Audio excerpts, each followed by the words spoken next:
You're listening to an Airwave Media Podcast. Your burger is served, and this is our finest Pepsi Zero Sugar. Its sweet profile perfectly balances the savory notes of your burger. That is one perfect combination. Burgers deserve Pepsi.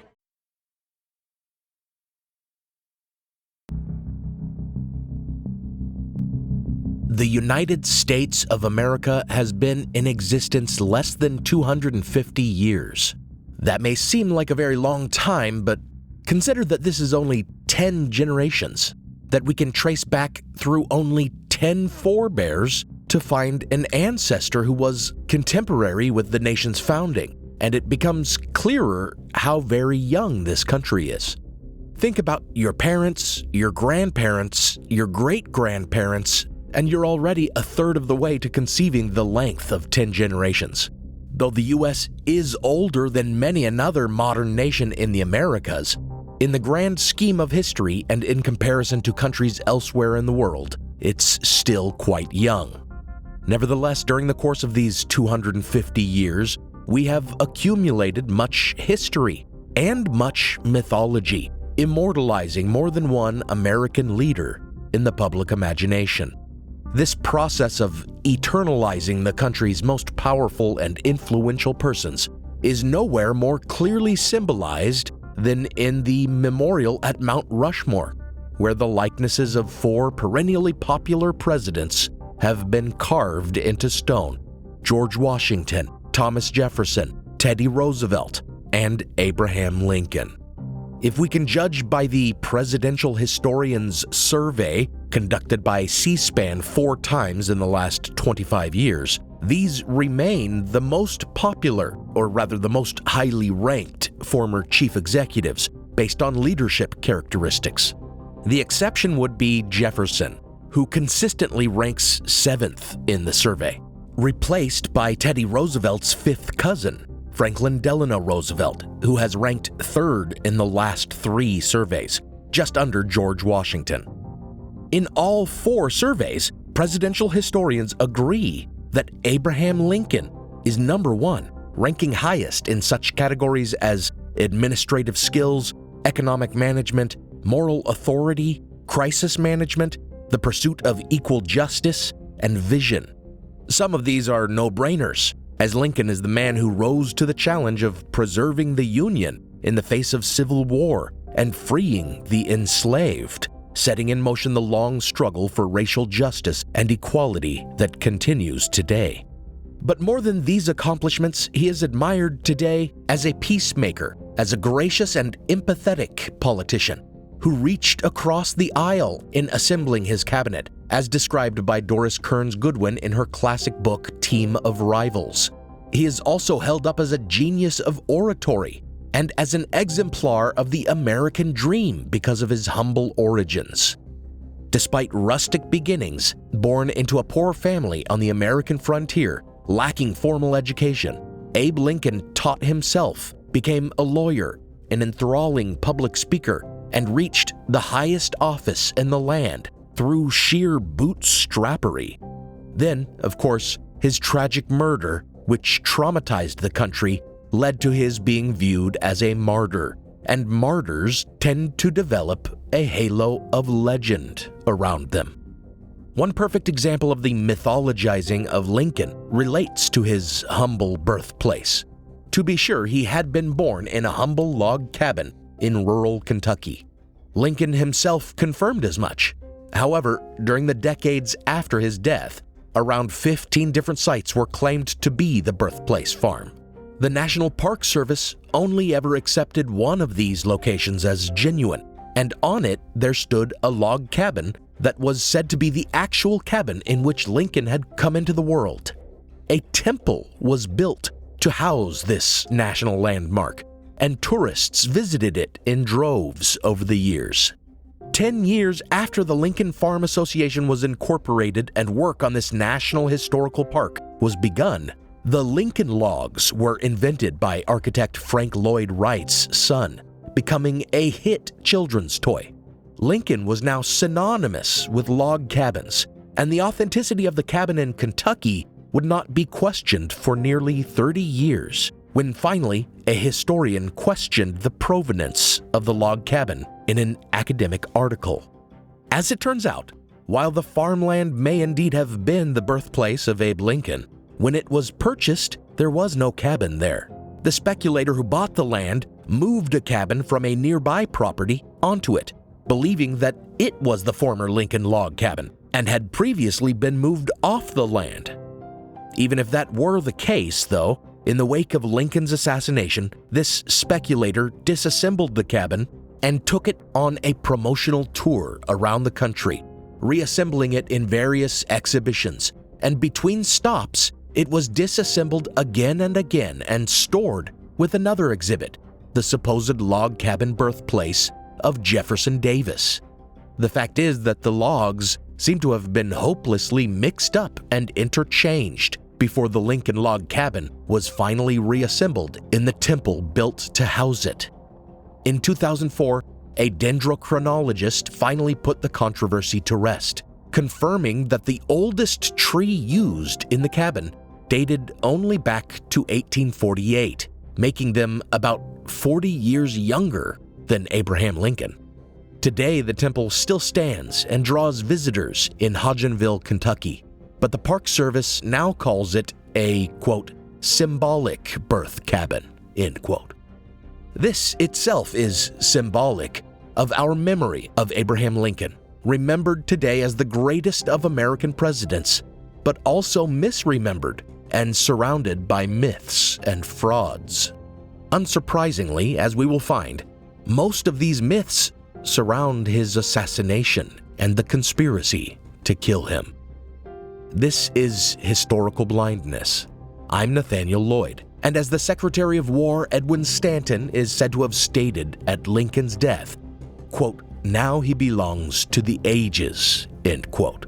And as we see over and over, the ages often change how we remember things, regardless of what really happened.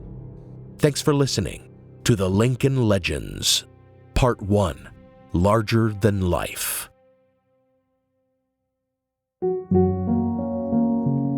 Before we continue, I want to thank my new patrons, Dolciola and Jonathan Rausch. Thank you to all my patrons. All patronage is very appreciated. It is literally the only reason I'm able to devote as much time to the podcast as I am currently able to do.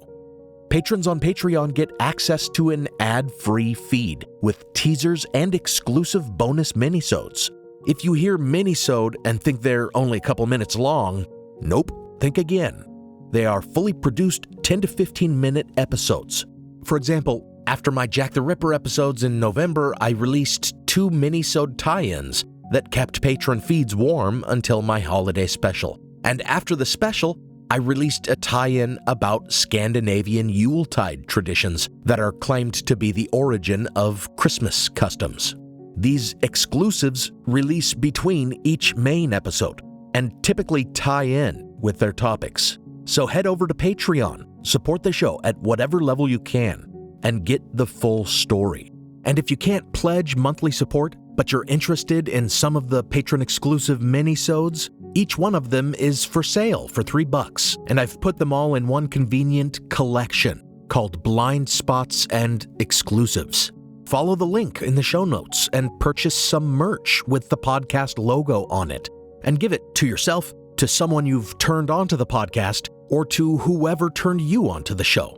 These are all great ways to support the podcast. Now, on with the episode.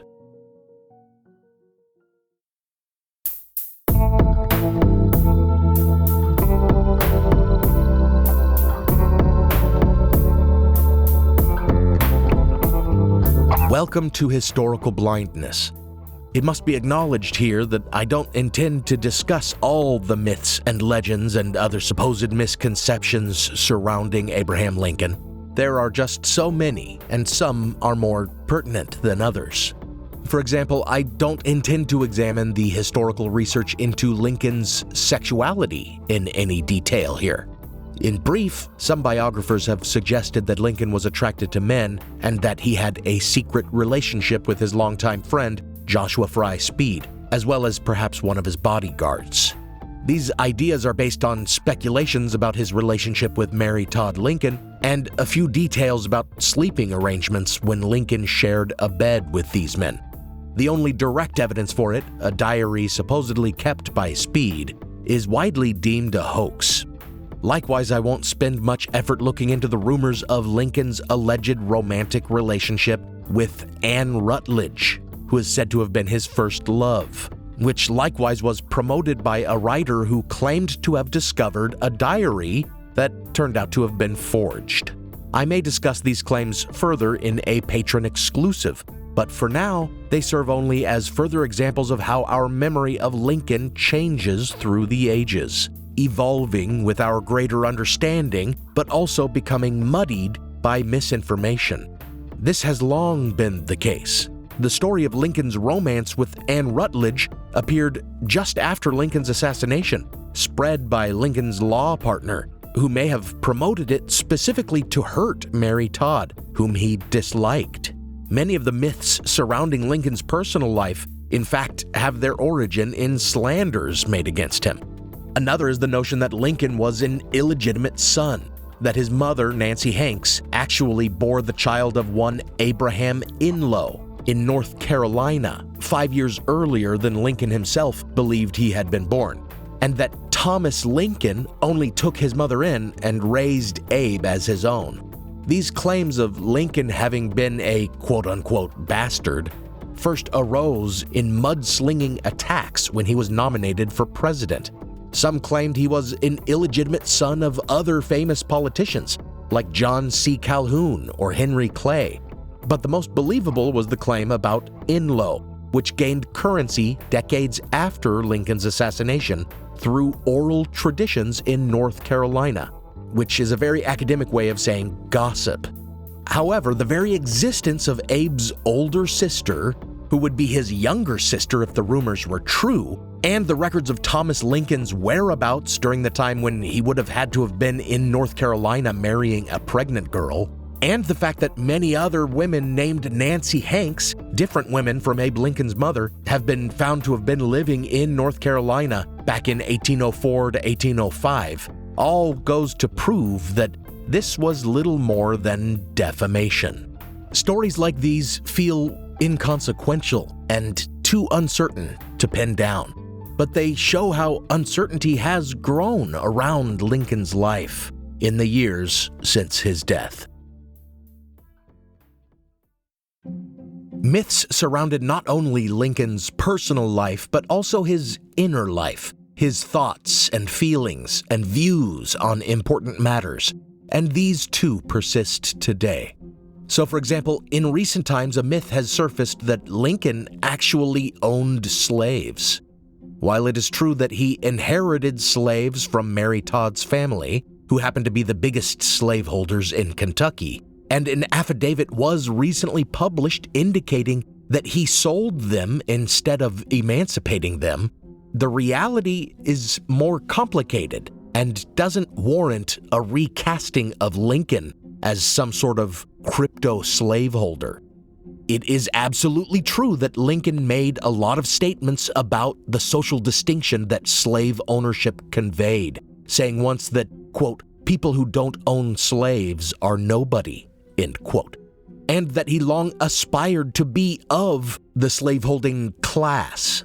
It is also true that he had made a career for himself representing slaveholders as an attorney, often in legal actions relating to their attempts to recover fugitive slaves. He was, however, also known to defend those who harbored fugitive slaves. It has been pointed out that at the time, it was typical for lawyers to accept the first client who approached them to obtain their services, regardless of their personal feelings. And these attacks on Lincoln harken back to early attacks on his policies as his star rose in the Republican Party. Lincoln had been known for a decade as an abolitionist, but in 1860, the more progressive Wendell Phillips asserted that Lincoln was just not anti-slavery enough, that if elected, he would surely dither and do nothing to abolish the institution. It is true that Lincoln was a product of his time, that he did play politics when it came to presenting himself as an abolitionist and carrying out abolitionist policies, and that, as I mentioned before in my episode about the 1619 Project, he did believe that whites could not coexist in equality with freed slaves, that the best solution may be for freed slaves to be sent elsewhere, out of the country, to create their own colony. It may be that Frederick Douglass was accurate in his estimation that Lincoln, quote, shared the prejudices of his white fellow countrymen, end quote. Nevertheless, and regardless of all the political calculations that went into it, he did sign the Emancipation Proclamation, and he did write at the time, quote, "I never in my life felt more certain that I was doing right than I do in signing this paper. If my name ever goes into history, it will be for this act, and my whole soul is in it," end quote. The problem here is that a great man who did great things was also just a man with faults and flaws. Yet in remembrance of him, he is elevated and venerated like a saint, such that he is either presented as impossibly virtuous or surprisingly wicked, when really, like all of us, he was somewhere in between. Like any saint, the story of Lincoln has been crafted by hagiographers, his life, especially his youth, mythologized. Unlike the golden legend of Catholic saints, though, Lincoln's legend took the very American form of the tall tale. Stories about Honest Abe's integrity abound, about how he trekked miles to give a customer back the few cents he had accidentally overcharged them when he worked as a store clerk, or that, like George Washington, when asked by his school teacher whether he had broken the antlers of a buck's head mounted on the classroom wall, he couldn't tell a lie and confessed he had done so while showing off his amazing height to classmates. There's simply no evidence for the veracity of such tales, and their very fictive quality indicates their fictional nature. Perhaps the most obvious tall tale is the one that has Lincoln wrestling a bear like he was Davy Crockett or something. The fact is that he really was an accomplished wrestler in his youth. There are primary source documents that bear this out, but the closest indication we have that he ever came near a bear is a poem he wrote called The Bear Hunt, which maybe indicates that he himself went hunting bear during his frontier youth in Indiana. The hunt described in it, though, is conducted by riflemen on horseback, commanding teams of hunting dogs. In it, after the bear has been taken down, a mongrel hunting dog who had fallen behind suddenly appears and sets on the already dead bear. Quote, "With grinning teeth and upturned hair, brimful of spunk and wrath, he growls and seizes on dead bear and shakes for life and death," end quote. This seems the closest Lincoln ever came to wrestling a bear in his imaginings of a quote-unquote conceited whelp, a foolish dog that thinks himself responsible for taking the beast down. The fact is, though, that we don't much know what kind of lad Lincoln was or what adventures he really may have had. Even if Lincoln had told such stories about himself on the campaign trail, for example, they may have been embellished or entirely made up for rhetorical effect. The bare facts we have are that after moving from Kentucky to Indiana, his mother died.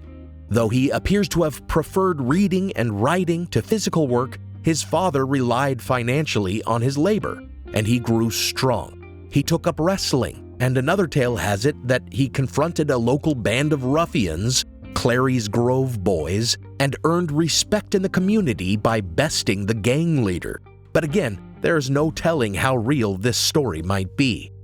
So removed from reality is the youth of Abraham Lincoln that some physical landmark is longed for to make it seem real, as we saw with the fake birthplace cabin. Also present at the Lincoln Birthplace Memorial is a site marked as the location of a certain tree, the quote-unquote boundary oak, that is revered as a quote-unquote living link to Abraham Lincoln, because it is presumed he may have interacted with it in some way. Perhaps he read beneath it or climbed it. many have wondered. But the fact is that Lincoln was only 2 years old when the family moved to another cabin in nearby Knob Creek, making it quite unlikely that he had much interaction with that tree at all. Nevertheless, though the boundary oak is nothing but a stump now, it remains venerated like the relic of a saint, and the same is true of other places from his life. The boyhood home at Knob Creek is another part of the historical park in Kentucky, and at the Soldier's Home Cottage, where Lincoln lived for much of his presidency, there are similar myths. A certain copper beech tree on the grounds is called a witness tree because of claims that Lincoln sat and wrote beneath it. But when a core sample showed in 2002 that it was only 140 years old, this proved that it would have been little more than a sapling when Lincoln lived there. Now for a brief intermission.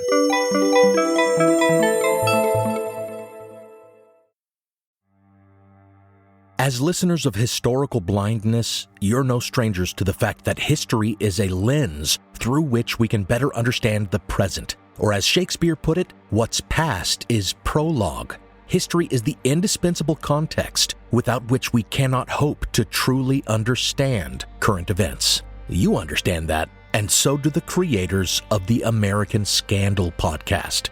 Every season, they immerse listeners in the biggest controversies in U.S. history, helping us understand America's dark side and learn from its troubled past. Its latest season, Ruby Ridge Standoff, delves into an incident that sowed the seeds for the rise of the modern radical right. It transports you to 1992, where in a remote corner of Idaho, federal law enforcement surround a small cabin. They've come for Randy Weaver, a survivalist who took his family to the mountains in anticipation of the apocalypse. A simple weapons charge brought the agents here, but the situation is about to explode into a deadly and tragic standoff that will later become a rallying cry for far-right extremists, fueling distrust and violent anti-government sentiment for decades. Follow American Scandal on the Wondery app or wherever you get your podcasts. You can binge all episodes of American Scandal's Ruby Ridge Standoff early and ad-free right now on Wondery Plus. Every summer, I'm careful to avoid getting burned. My summer plans always include applying sunscreen so I can attend barbecues and protests without worrying about getting scorched. And when I make my plans by making phone calls, I also don't want to get burned by an outrageous wireless bill. That's why I switched to a Mint Mobile plan and saved enough to take a summer vacation. With Mint, I found no difference in speed or coverage, just a big difference in cost. And right now, you can switch to a Mint wireless plan like me to avoid sweating those surprise charges and overages. You'll just be chillin' with Mint's offer of 3 months premium service on the nation's largest 5G network for just $15 a month. With high-speed data and unlimited talk and text, it might just be the coolest thing happening this summer. This year, skip breaking a sweat and breaking the bank. Get this new customer offer and your 3-month unlimited wireless plan for just $15 a month at mintmobile.com/blindness. That's mintmobile.com/blindness. Upfront payment of $45 required, equivalent to $15 a month. Limited time new customer offer for first 3 months only. Speeds may slow above 35 gigabytes on unlimited plan. Taxes and fees extra. See Mint Mobile for details. This episode is brought to you by LifeLock. Between two-factor authentication, strong passwords, and a VPN, you try to be in control of how your info is protected. But many other places also have it, and they might not be as careful. That's why LifeLock monitors hundreds of millions of data points a second for threats. If your identity is stolen, they'll fix it, guaranteed, or your money back. Save up to 40% your first year. Visit lifelock.com/podcast for 40% off. Terms apply. Now, back to the show.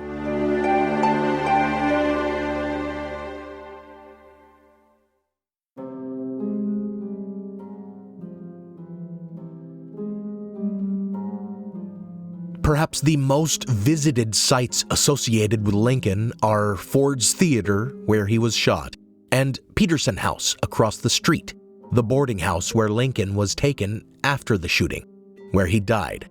And it is here, at the violent end of his life, that the most myths and misconceptions surround Lincoln, as we will see for the remainder of this series. One popular story promotes the idea that Lincoln had been having some sort of premonition of his death in the days preceding his visit to Ford's Theater. According to Ward Hill Lamon, Lincoln's close friend and bodyguard, the president had confided in him mere days before his assassination that he'd been greatly disturbed by a dream in which he'd been walking through the White House, hearing people sobbing and weeping in another room. When he found the source of the sound, he discovered people gathered around a corpse lying in state. When he asked who it was lying dead in the White House, according to Lamon, one of the soldiers guarding the catafalque told him it was, quote, the president. He was killed by an assassin, end quote. It's quite a story, but it's one that Lamon did not tell until after the assassination, which may have colored his memory of Lincoln's dream. Moreover, it seems Lincoln himself didn't think the dream was premonitory. As Lamon says, he further explained that, quote, in this dream it was not me, but some other fellow that was killed, end quote. Nevertheless, it is easy to interpret this as some sort of precognitive event, even if Lincoln himself did not view it as such. There is, however, a far simpler explanation, one that does not require us to believe in a clairvoyant president. That is simply that Lincoln was troubled. There is much scholarship about Lincoln's supposed melancholy, exploring the widely held idea that the president struggled with lifelong depression. When viewed in this context, his dream might be considered the result of a preoccupation with death, a common symptom of depression. His melancholy seemed to surface in the wake of the deaths of loved ones, such as his mother and sister, and later in life, 2 of his 4 sons, and might therefore be interpreted as standard grief. But he was also known to suffer bouts of gloominess in the wake of especially bloody battles in the war, such as the Second Battle of Bull Run. If Lamon is to be believed about this dream Lincoln had, the president spoke about it only a few days before his assassination, and he said that the dream had occurred 10 days earlier. That would be very early April 1865. During the last year, General Sherman had employed his scorched earth tactics during his march to the sea, one of the most destructive periods of the war. And the very month before the dream, Sherman had clashed with Confederate forces in the Battle of Bentonville, the bloodiest battle yet to have been fought in North Carolina. Therefore, it is entirely possible that Lincoln was suffering a bout of melancholy at the time because of the terrible loss of life and destruction resulting from a war that continued to drag on, and that this depression manifested psychologically as a symbolic dream about murder within the White House.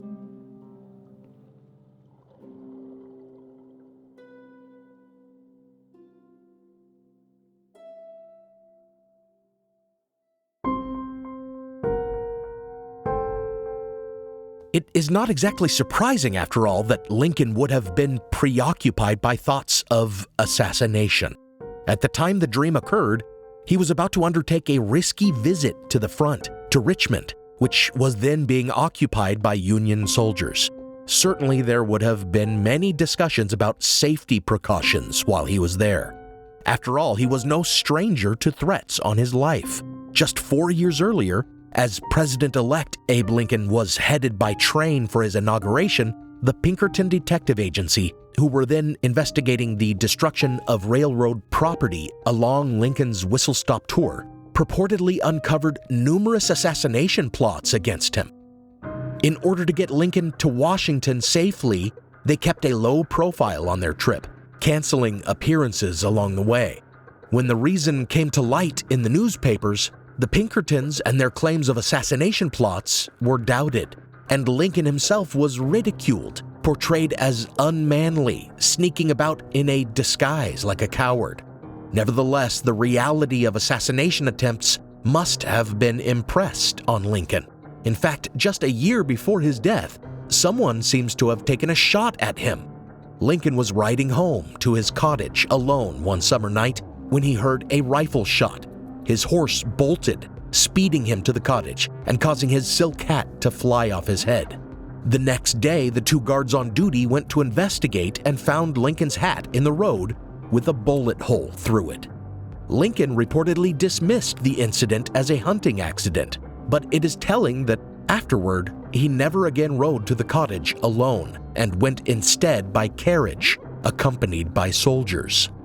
Surely these facts make a troubling dream about being assassinated far less astonishing and provide a simple explanation with no need to resort to claims of supernatural prognostication. In the ensuing days, however, it seems Lincoln's spirits finally rose.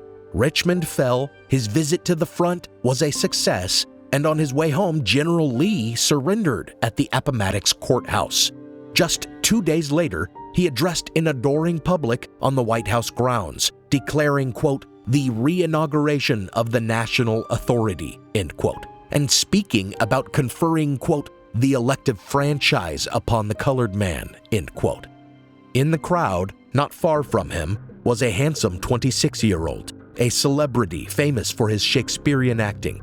His name was John Wilkes Booth, and it was later testified by one with whom he conspired that when Lincoln spoke about giving citizenship rights to black people, Booth resolved to murder the president. One claim has it that he said in that moment, quote, that is the last speech he will ever make, end quote. But this seems to be a later embellishment of Booth's actual remarks, which just included a racial slur and a verbal threat to take Lincoln's life. The night before Lincoln's visit to Ford's Theater to see the acclaimed British play Our American Cousin, the city of Washington celebrated the end of the war with fireworks. That night, as he apparently shared the next day, Lincoln had another dream, one that he did believe was premonitory.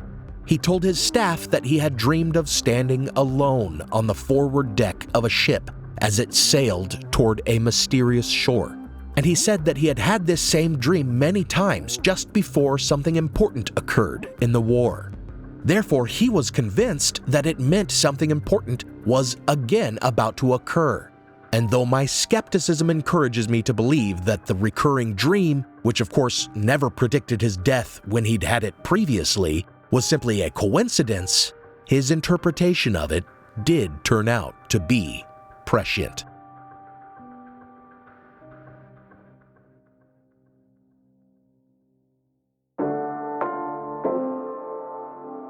It was Good Friday, April 14th, 1865.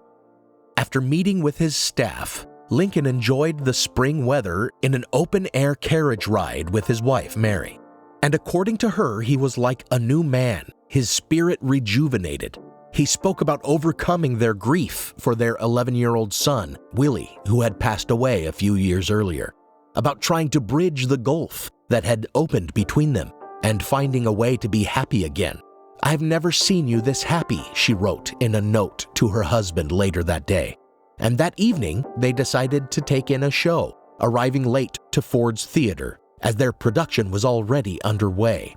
The players stopped when it was learned that the president had arrived, and the band played Hail to the Chief as he took his seat in the presidential box with Mary and his two guests, Major Henry Rathbone and his fiancée, Clara Harris.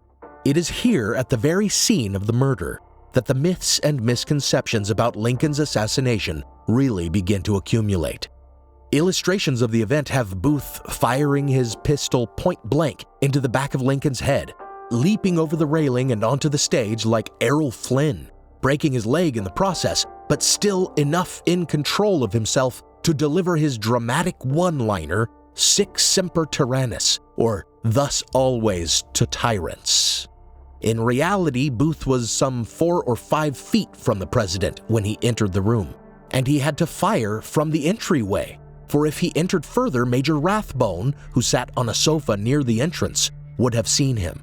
We know Booth did not fire from point-blank range for 2 reasons. One is that there were no powder burns observed on Lincoln's head, and the other is that Rathbone heard the pistol's report just behind him. He sprang up to seize the assassin and was stabbed in his upper arm by Booth, who had also come armed with a dagger. When the shot was fired, Lincoln was actually leaning forward over the railing, making Booth's shot extremely lucky. In all likelihood, the assassin had been aiming for the president's back and had missed his shot.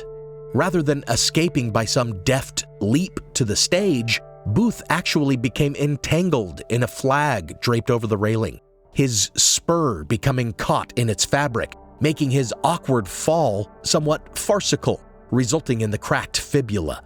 When he shouted out the Latin phrase, it was not some dramatic flourish. That phrase was actually the state motto of Virginia, and he followed it up by yelling, according to some witnesses, "The South is avenged," or "Revenge for the South," making his motivation exceedingly clear. Then again, some witnesses heard him say, "I have done it," or heard nothing at all. So again, the truth of the matter is obscured. Despite the awkwardness of his getaway from the presidential box, Booth made good his escape despite his injury, jumping on a waiting horse and riding to Maryland, where his co-conspirators waited. Exactly who was involved in this conspiracy and exactly what became of Booth at the conclusion of the 12-day manhunt for him has become the subject of much speculation, myth, and conspiracy theory, as we will see in the rest of this series.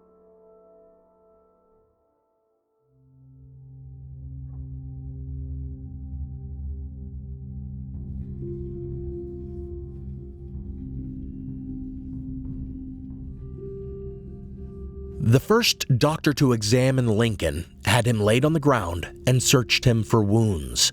When he found the bullet wound in the back of Lincoln's head, he pushed his finger in it, searching for a bullet he might remove.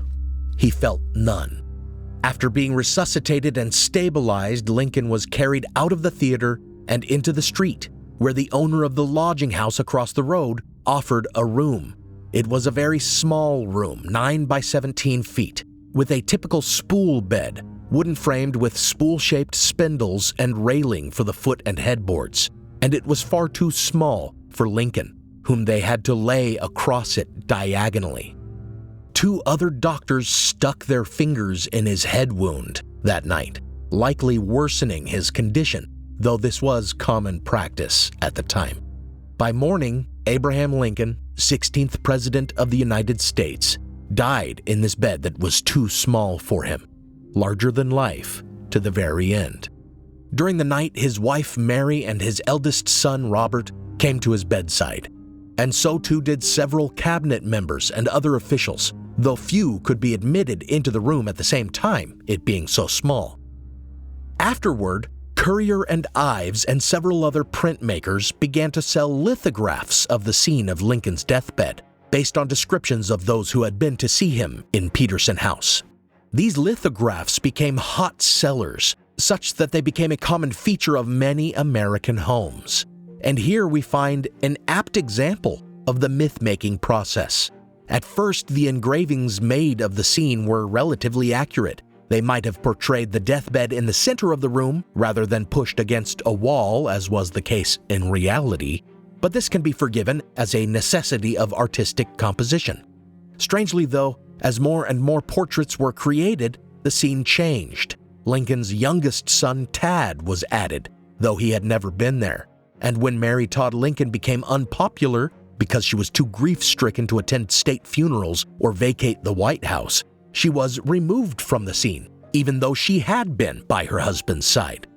It was common to picture several officials surrounding the bed, even when they could not have fit into the room at the same time. And each portrait featured a different and growing assemblage, removing one figure when it was deemed more important to include another, such as Vice President Andrew Johnson, who had not previously been pictured, but who would be pictured after ascending to the presidency. The number of people in the room grew until it was absolutely absurd. One later print featured 47 men crammed into the room, such that the small room at Peterson House came to be called the Rubber Room. for how much it would have had to stretch to accommodate everyone.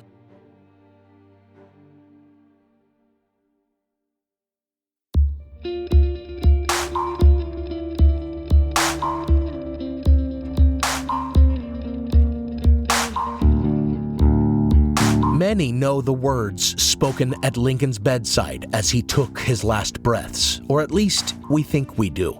It has been immortalized in countless history books that Edwin Stanton, the Secretary of War, wept as he said them. Quote, "Now he belongs to the ages," end quote.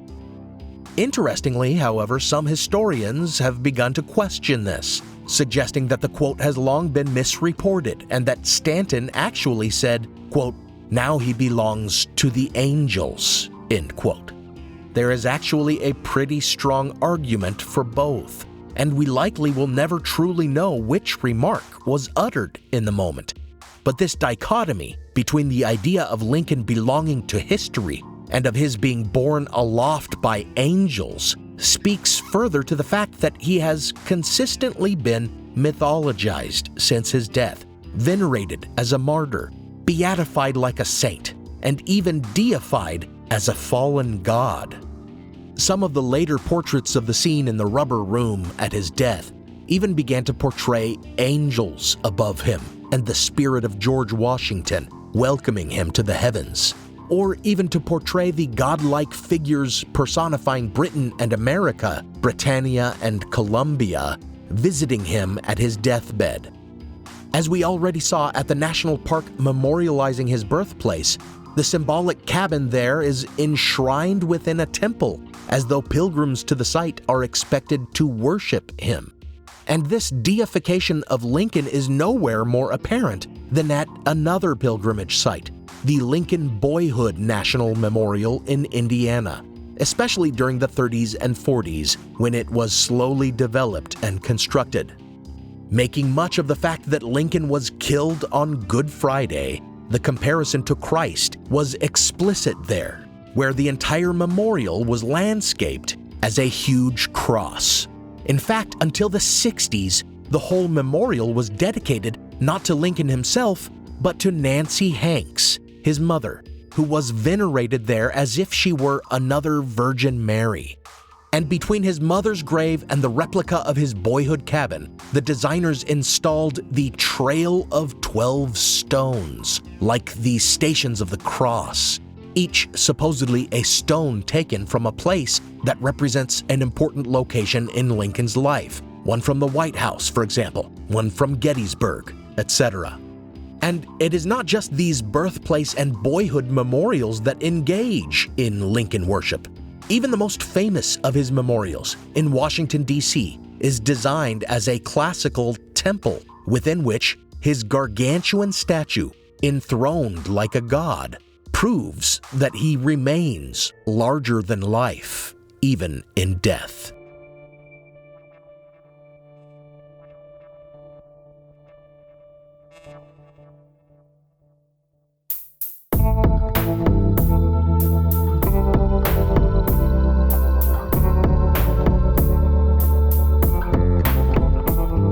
Thanks for listening to Historical Blindness.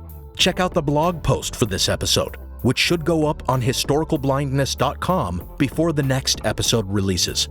You can find a transcript there with related imagery and citations for further reading. As always, thanks go out to my partner patrons, Diane Lane, Robert Fisher, Joe Escott, Sean Munger, Devlin Hoff, Prickly Pear, Fred Groteis, Robin Naggett, Rebecca, Don Mundus, Eunice Allen Bradley, Juliet O'Connor, Jonathan Williams, Joshua Luddington, Christine LeBlanc, Lonnie Coffer, Emma, Benny Slater, That One Girl, Jocelyn Clausen, Lindsay McAllister, an anonymous patron, Louise Rickshaw, Brian, CPJ MLT LTD, Christopher L. Burton, Chris, Lisa, Kaylee, and Jefferson T. I hope you enjoyed this season premiere. I'm conscious of the fact that the first part may seem like nitpicking and minor quibbles, but I wanted to talk about the little facts and everyday realities that become obscured by the mythologizing of the past, especially of major historical figures. As the series goes on, I'll focus more on the historical analysis of conspiracy theory that is typical of the podcast. This podcast is part of the Airwave Media Podcast Network. Visit airwavemedia.com to listen and subscribe to their other fine shows, like The Constant and The Conspirators. Some music on this episode was licensed through a Blue Dot Sessions blanket license at the time of the episode's publication. Additional music is by Kai Engel, licensed under a Creative Commons Attribution license. Check out the show notes for a list of the tracks used. You can support the show by pledging on Patreon or by making a one-time donation on PayPal. Find those links in the show notes, or find me on Venmo at Historical Blindness. Until next time, remember, the more you look into received history, the more you'll find that many details can be questioned. Some of the most famous quotations, for example, might be misremembered or never uttered at all, as we've seen here. But to refute such historical claims, one must do the hard work of looking up sources and tracing footnotes. Otherwise, claiming history didn't happen without strong reason to make such a claim is not historical revisionism, but rather historical negationism. The gulf between denialism and true critical thought is vast, but denialists are skilled at presenting their insidious claims as genuine, innocent skepticism. We must always be able to tell the difference between the two.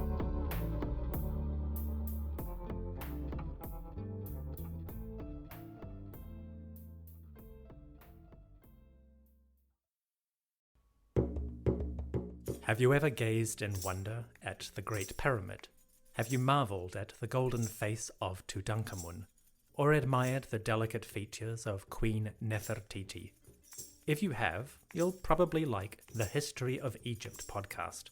Every week, we explore tales of this ancient culture. The History of Egypt is available wherever you get your podcasting fix. Come, let me introduce you to the world of ancient Egypt.